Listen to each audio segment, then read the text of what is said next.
Good afternoon and welcome. I'm Jeannie Mancini, the president of the March for Life, and I have here with me this afternoon Tom McCluskey, president of March for Life Action. We're coming to you today live from our offices in Washington, D.C., and we'd love to know where you are watching from. So please leave a comment and share this Facebook Live with your friends. This is our first time coming to you live since the March for Life, almost 3 weeks ago tomorrow, January 19th. In some ways it feels like it was just yesterday, and in some ways it feels like it was well over a year ago. Seems like we do this every year. I guess we do. Thank you for everyone for marching. Thank you for supporting. And if you were there that day, we'd love to hear your comments about your experience, and feel free to share them with us because that's what it's all about. Why we march, hashtag why we march, and hearing your stories. It was a beautiful day. As many of you know, it was a historic day in the way of our speakers. We had the President of the United States address us from the Rose Garden. We also had the Vice President speak to us for a few minutes. We were also blessed to have Speaker Paul Ryan address us, as well as Matt and Adriana Burke, Pam Tebow, and lots of other wonderful speakers. Perhaps one of the favorites was Sister Bethany Madonna from the Sisters of Life. Who was your favorite speaker? Let us know. We've gotten lots of fun feedback about that.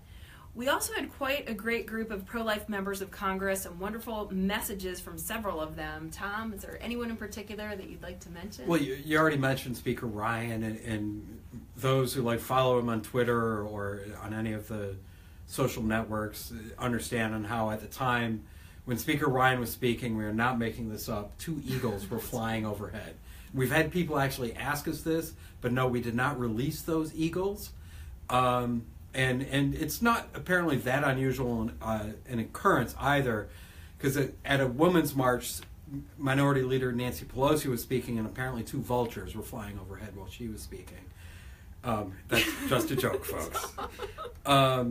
However, Chris Smith, the head of the Pro-Life Caucus, also spoke, Congressman from New Jersey.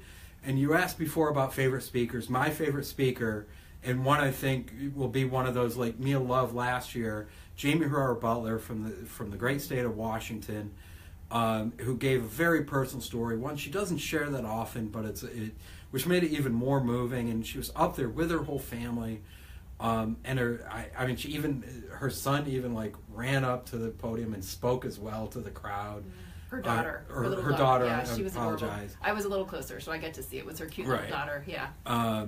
So to me, I think that will be one of those clips that hopefully we stop doing these marches once abortion ends. But this is I think long term one of those memorable clips is Representative Butler. I thought she was really powerful as well, and yes, her daughter kept trying to wave and talk, and it was wonderful to have her.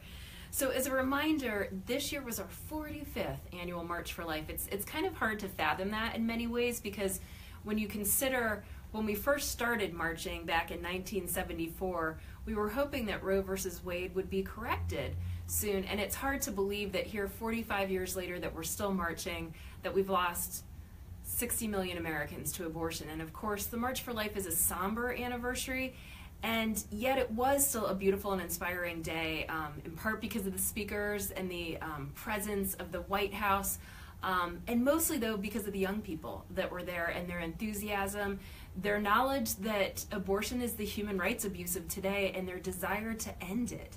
And we will. We hope to work ourselves out of a job soon, but we need your help to do that. All of us need to do our part, and we need to do that not only every year on the March for Life, but year-round. And so that's especially what we wanted to remind you about today. We have this year, for the first time, a wonderful campaign where we're asking you to join together once a month to take your voice to the public square to show Congress, to show Capitol Hill how important enacting pro-life public policy really is. And we are doing that collectively by gathering your information, by coming together and uniting your voices once a month. And the way that we did that, and we told everyone about this at the march, and we're going to ask you to do this now if you haven't yet, You're going to text the word March, M-A-R-C-H, to the number 73075. That is March, M-A-R-C-H, to the number 73075. You'll answer a few questions that come back immediately from that text message, and then you'll start receiving our action alerts. Like I said, each month we're going to unite all of us together around a specific action, and we've taken 2 actions since the March for Life. The first was asking Congress to defund Planned Parenthood, which happened the Monday after the March for Life, and there were nearly 25,000 alerts sent to Congress on that day. And then the following week, we asked all of you to make another action item, which was to ask the Senate to pass a bill, the Pain Capable Unborn Child Protection Act. There were even more of you, I don't have the number right in front of me, but there were even more of you who sent your senators a note that day and your members of Congress a note about that. Sadly, they did not pass that bill. Tom, can you talk to us just a little bit about that? Because of Senate rules, and normally these rules actually work in our favor, the pro-life factor's favor. To pass legislation actually in the Senate, it's not. You don't need a simple majority. You need 60 votes. And whenever your actions did change things, though. We saw 3 Democrats who don't normally vote the right way when it comes to the pro-life issue. Senator Joe Manchin from West Virginia, who actually was part of the march. There's pictures of him in the march. That's right. In the march. Joe Donnelly, Senator Joe Donnelly From Pennsylvania, and Senator Joe Donnelly from Indiana. Sorry. And then Senator Bob Casey Jr. from Pennsylvania all voted the right way on this piece of legislation. Mm-hmm. And only 2 Republicans voted the wrong way. One was no surprise, Susan Collins from Maine. The other was a surprise, Lisa Murkowski from Alaska, who'd never voted on this before. This is probably a good reminder also, and if you go to marchforlifeaction.org or mflaction.org, on our website, you can see you can use our system to thank members of Congress when they vote the right way, or when they don't vote the right way, to remind them that next time around to vote the right way. Because what we're looking for is to create pro-life majorities in Congress, and we can only do that with pressure from back home. There's only so much we can do here in Washington, D.C. Yeah, it was, in many ways, that was a very hard day, that Monday, that the Pain Capable bill didn't pass, because for 10 years in a row, the large majority of Americans have had the opinion, and we've seen this through major public opinion polls, specifically Marist polling, which is relied on by McClatchy, by NBC, by the Wall Street Journal. And so for 10 years in a row, Americans would limit abortion much more than the United States limits it now. They would limit it at most to the first 3 months of pregnancy. And this Pain Capable bill was even wider open than that. And so it was really disheartening to see that our senators did not make a decision that was reflective of mainstream America, of the large majority of Americans, and left us once again in line with the most wide open countries, that I think only 7 that allow for late-term abortions. And so we sadly have some of the most wide-open abortion laws in the United States that are not reflective of mainstream America for 10 years strong. Now, so it was really disheartening to see that, and we've got our work cut out for us, perhaps most significantly to stir up the Senate and to change some of the members of Senate so that they can vote the right way and these kinds of things. So it's important to keep educating our friends, our neighbors, people who don't think like-minded with us on these issues. It's critical. That's how we'll build a culture of life, not only by sending these messages to Congress, but also by doing our part to change hearts and minds.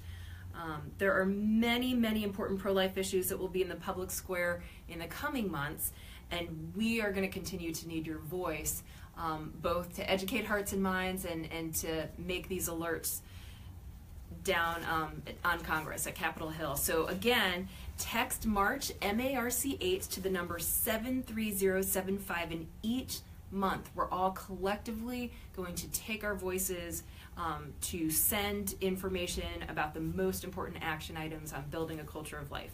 For example, next month a very important Supreme Court case is coming up, NIFLA v. Becerra, And this is about free speech rights for these pregnancy care centers. There are over 2,500 nationwide. They're volunteer staffed primarily, and they provide in excess of $100 million of free resources to women and men around the country. These are great, wonderful resource centers, and there's a very important Supreme Court case. The oral arguments will be heard on March 20th, so we'll be sending out an action alert related to that. There is certainly a lot of work ahead for being a voice in the public square and working towards our goal of ending abortion. Tom, was there anything else you wanted to add before we bring this to a close? Well, some of the issues that we'll be approaching you on, healthcare is still out there, and we need to make sure that those issues are taken care of. We'll be contacting you very soon on conscience regulations, because through our texting system, we'll also show you how to contact the administration, where in this current environment, we can get a lot of good things done, starting with protecting people's individual consciences. But building all the way up to, at least through the federal government, to find ways to defund abortion providers like the giant Planned Parenthood and other such organizations. So all of these in the coming months, we'll be talking to you. And there's, even though Congress is currently passing a budget, there's still a lot that needs to be done. Nominations, I mean, there's so much that you're just going to have to stay tuned. Yeah, definitely. Those judicial nominations and political appointment nominations, etc. So great. We really, really, from the depth of our heart, we want to thank you for all you're doing for the cause of life. One last time, if you haven't yet, please text the word MARCH to 73075, 73075, the word MARCH, so that you can get involved in our monthly action campaigns. Again, we want to thank you for joining us today, and thank you again for helping to build a culture of life in the United States.